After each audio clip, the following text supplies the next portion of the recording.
வடக்கு மாகாணத்தில் தனித்தனியாக ஒவ்வொரு மாவட்டங்களிலும் மொத்தமாக 5 மாவட்டங்களிலும் இராணுவத்தால் தற்சமயம் கையகப்படுத்தப்பட்டு பாதுகாப்பு வலயம் என்கின்ற போர்வையில் இருக்கின்ற பொதுமக்களின் அல்லது தனியாரின் காணிகள் எந்தெந்த இடங்களில் எத்தனை பரப்பளவுகள் இருக்கிறது அங்கீகரிக்கப்பட்ட நிலப்பிரப்பிலிருந்து தற்சமயம் கையகப்படுத்தி வைத்திருக்கின்ற பொதுமக்களுடைய ஆணிகளோடு சேர்த்து மொத்த காணி.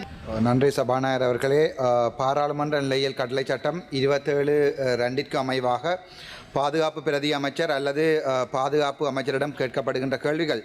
கௌரவ பாதுகாப்பு அமைச்சர் அவர்களே, ஒரு இலங்கை குடிமகனின் அடிப்படை தேவைகளில் 1/3 இருப்பது உறைவிடம். சில பேருக்கு அது தெரியவும் தெரியாது. இதுவரை இந்த நாட்டிலே இன ரீதியான உள்நாட்டு போர் முடிவடைந்து கிட்டத்தட்ட 16 வருடங்கள் ஆகிறது.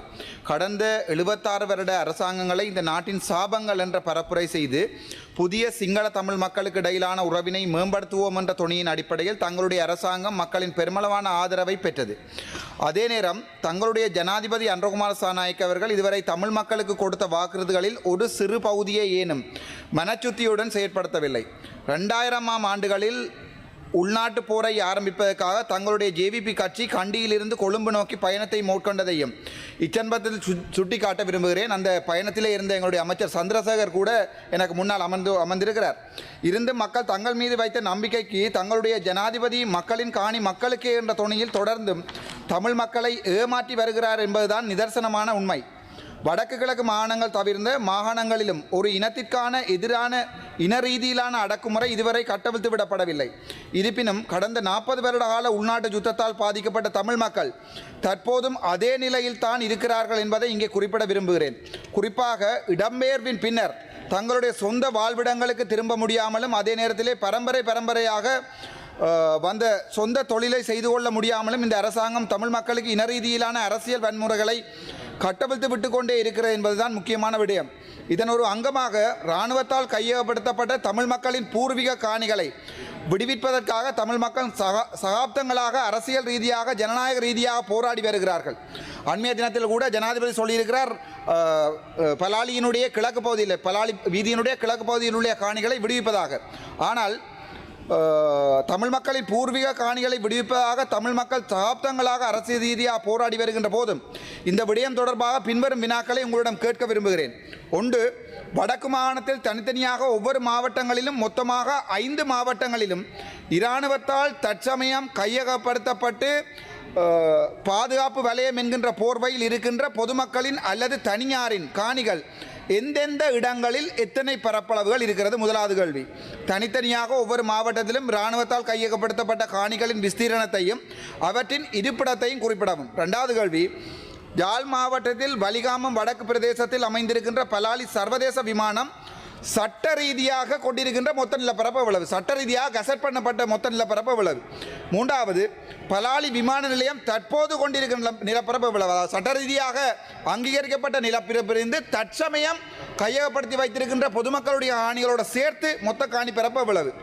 4வது கேள்வி, சட்ட ரீதியாக வழங்கப்பட்ட நிலப்பரப்பை தாண்டி மேலதிக நிலப்பரப்பை பலாலி விமான நிலையத்துக்கு விஸ்தரிப்பதற்கு வழங்குவதற்காக இராணுவத்தால் கையகப்படுத்தப்பட்ட உயர் பாதுகாப்பு வலயம் என்ற போர்வையில் கையகப்படுத்திய காணிகளில் எத்தனை பரப்பளவுகள் பலாலி விமான நிலையத்துக்கு வழங்கப்பட்டன? அதாவது உயர் பாதுகாப்பு வலயம் என்ற போர்வையில் அந்த இடத்துல இருக்கின்ற மக்களை வெளியேற்றி முழு காணிகளையும் இராணுவம் சுவீகரித்து அங்கு விவசாயம் செய்து கொண்டிருக்கின்ற உண்மையை சிங்கள மக்களுக்கும் நான் சொல்ல ஆசைப்படுகிறேன். 5வது கேள்வி, பலாலி விமான நிலையம் தவிர்ந்து யாழ்ப்பாணத்தின் வலிகாம பிரதேசத்தில் இராணுவத்தால் பெருமளவான காணிகள் கையகப்படுத்தப்பட்டு அவை இராணுவ நோக்கங்கள் அல்லாத வியாபார நோக்கங்களுக்காக பயன்படுத்தப்படுகின்றன. அவ்வாறு இராணுவம் விவசாயம் செய்யும் மொத்த நிலப்பரப்புகள் எவ்வளவு? தனித்தனியாக கேட்கிறேன் நான். 6வது கேள்வி, வலி வடக்கில் மயிலட்டி பிரதேசத்தில் இருக்கின்ற எந்தெந்த கிராம சேவையாளர் உட்பட்ட பிரிவுகளில் பொதுமக்கள் மீள குடியமர வழங்க முன்வராமல் இருக்கின்ற இராணுவம் கையகப்படுத்தி வைத்திருக்கின்ற காணிகள் எவை? அவற்றின் மொத்த விஸ்தீரணம் எவ்வளவு? 7வது கேள்வி, வலிவடக்கில் பலாலி வீதியின் கிழக்கு புறமாக இராணுவம் ஆக்கிரமித்த பொதுமக்களின் காணிகளில் இராணுவ ஆதார வைத்தியசாலை ஒன்று கட்டப்படுகிறதா? அண்மைய தினத்தில் ஜனாதிபதியோட கதைக்கின்ற போது ஜனாதிபதிக்கு வந்திருந்த பாதுகாப்பினுடைய பிரதானி சொல்லியிருந்தவர் அந்த இடத்துல வைத்தியசாலை கட்டப்படவில்லை என்று. ஆனால் வைத்தியசாலை கட்டப்பட்டு முடிக்கப்பட்டது 2007 இருந்து 2025 ஆண்டு வரைக்கும் வைத்தியசாலை கட்டப்படும். எங்களுடைய பாதுகாப்பு பிரதி அமைச்சர் கூட அந்த மீட்டிங்கில் இருந்தவர். 8வது கேள்வி, ஆமனில் அந்த வைத்தியசாலையின் மொத்த நிலப்பரப்பு விஸ்தீர்ணம் அவ்வளவு கட்டுறீங்களா? கட்டுறேன்டா இவ்வளவுக்கு கட்டுறீங்க, அவ்வளவுதான் கேட்கிறேன். 9வது கேள்வி, அந்த வைத்தியசாலைக்குரிய இராணுவ செலவுகளில் இந்த வருடம் ஒதுக்கப்பட்ட மொத்த பணம் எவ்வளவு? இராணுவத்துக்கு நீங்கள் வைத்தியசாலைக்கு ஒதுக்கி இருந்தால் இந்த வருட பட்ஜெட்டில் எவ்வளவு காசு ஒதுக்கி இருக்கிறீங்கன்னு தான் கேட்கிறேன். 10வது கேள்வி, இந்த வைத்தியசாலை பொதுமக்களின் காணிகளில் கட்டப்படுகிறது என்பதை பொதுமக்கள் எதிர்க்கிறார்கள் என்பதை பாதுகாப்பு அமைச்சராக தாங்கள் ஏற்றுக்கொள்கிறீர்களா? அன்றைய தினம் நான் ஜனாதிபதியுடன் நடந்த மீட்டிங்கில் இதை கதைக்கின்ற போது பாதுகாப்பு பிரதானி எங்களுடைய பிரதி அமைச்சருக்கு இல்லை என்று போய் சொல்லியிருக்கிறார். நான் அதை சேலஞ்ச் பண்ணியிருக்கிறேன். ஆகவே தயவு செய்து அதுக்குரிய பதிலை தரவும். 11வது கேள்வி, மக்களின் காணிகள் மக்களுக்கு என்று தங்களுடைய ஜனாதிபதி அன்றகுமார நாயக்க யாழ் மாவட்டத்தில் நடந்த விசேட மாவட்ட ஒருங்கிணைப்பு கூட்டத்தில் தெரிவித்தது தங்களுக்கு தெரியுமான்னு கேட்கிறேன். 12வது கேள்வி, அவ்வாறாயின் பலாலி வீதிக்கு கிழக்கு புறமாக உள்ள பொதுமக்களின் காணிகள் இதுவரை பொதுமக்களிடம் ஒப்படைக்கப்படாது. நீங்கள் அரசாங்கமாக வந்து 1.5 வருடங்கள் இன்று வரைக்கும் ஒரு சிறு பகுதியேனும் நீங்கள் விவசாயம் செய்து கொண்டிருக்கின்ற காணிகளை மக்களுக்கு வழங்கப்படாதது ஏன் என்று கேட்கிறேன். 3வது கேள்வி, இந்த வைத்தியசாலை கட்டப்படும் நேரத்தில் தங்களுடைய ஜனாதிபதி யாழ் மாவட்டத்தில் நடந்த பொதுக்கூட்டம் ஒன்றில் இது சட்டவிரோதமானது என்பதை ஏற்றுக்கொண்டிருப்பதை தாங்கள் அறிவீர்களா? அண்மை நடந்த மீட்டிங்கில் கூட ஜனாதிபதி சொல்லியிருக்கிறார், அது மக்களுடைய காணி என்றால் அது கட்டாயம் மக்களுக்கு வழங்கப்பட வேண்டும் என்று. வார்த்தைகளால் ஜாலம் காட்டுவதை தான் நான் இங்கே முக்கியமாக சுட்டிக்காட்ட விரும்புகிறேன். பச்சை சொல்வதை தயவு செய்து நிறுத்தவும், பொய் சொல்வதை. 14வது கேள்வி, ஆமனில் உடனடியாக பலாலி வீதிக்கு கிழக்கு புறமாக உள்ள இந்த காணிகளை விடுவிக்க தங்களால் முடியுமா?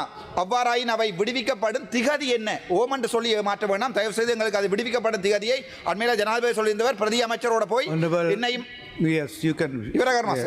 பிரதி அமைச்சரோடு போய் என்னை அந்த இடங்களை பார்த்து பிரதி அமைச்சருக்கு அதை வடிவாக விளங்கப்படுத்துமாறு ஜனாதிபதி சொல்லியிருந்தவர். ஆனால் கஜேந்திரகுமார் பொன்னம்பலம் ஏதோ தான் விடுவிப்பதாக போய் நிற்கிறார். அதை நாங்கள் அவருடைய அரசியலை பார்த்துக் கொள்வோம். ஆகவே இந்த கேள்விகளுக்குரிய பதிலை ஒரு ஏழையின் பிரதிநிதி என்ற அடிப்படையில் வாழ்விடம் இல்லாமல் தவிக்கும் வலிகாம மக்களுக்காக கேட்கிறேன் என்பதையும் இதன் ஆழத்தையும் ஜனாதிபதி அவர்களும் பாதுகாப்பு பிரதி அமைச்சர் அவர்களும் புரிந்து கொள்வார்கள் என்ற நம்பிக்கையுடன் மேலதிக செய்திகளுக்காக எமது யூடியூப் தளத்தை சப்ஸ்கிரைப் செய்யுங்கள்.